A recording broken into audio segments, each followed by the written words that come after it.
दुअरिया पूजा के लो दिन रात में पास करा दिया भाग चमका दिया मैट्रिक परीक्षा सन 82 में पास करा दिया भाग चमका दिया मैट्रिक परीक्षा सन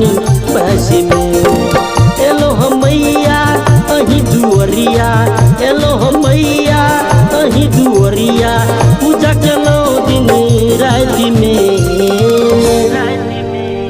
पास करा दिया भाग चमका दिया मैट्रिक परीक्षा सन 82 में पास करा दिया भाग चमका दिया मैट्रिक परीक्षा सन 82 में।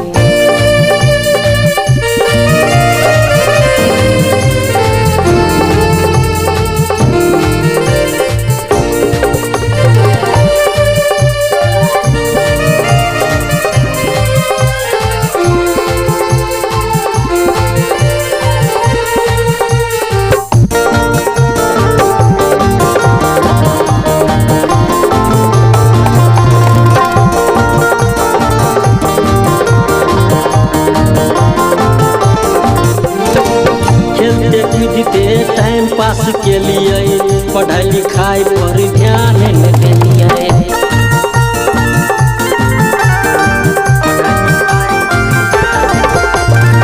खेलते कूदते टाइम पास के लिए पढ़ाई लिखाई पर ध्यान न दिए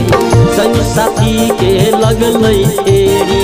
तैयारी करई में भो गेली न सुनबे मैया डूबल छे नैया न सुनबे मैया डूबल छे नैया माथा पटकबे हम माटी में पास करा दिया भाग चमका दिया मैट्रिक परीक्षा सन 82 में पास करा दिया भाग चमका दिया मैट्रिक परीक्षा सन 82 में।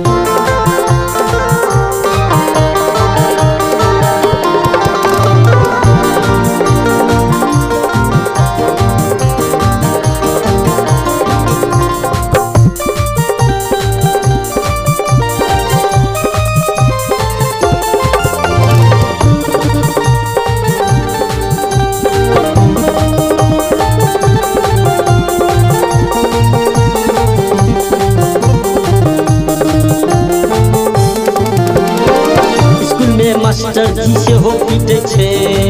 घर से बाबूजी भगवी छे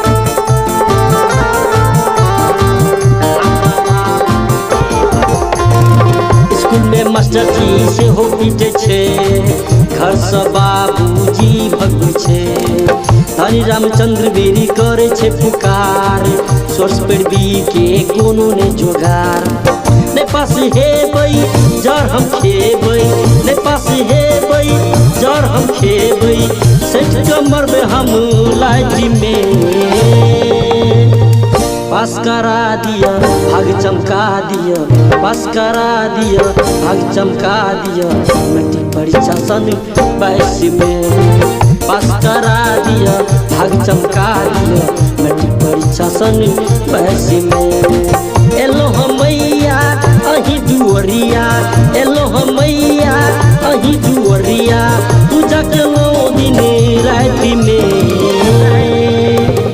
पास करा दिया भाग चमका दिया मैट्रिक परीक्षा सन 82 में पास करा दिया भाग चमका दिया मैट्रिक परीक्षा सन 82 में पास करा दिया भाग चमका दिया मैट्रिक परीक्षा सन 82 में।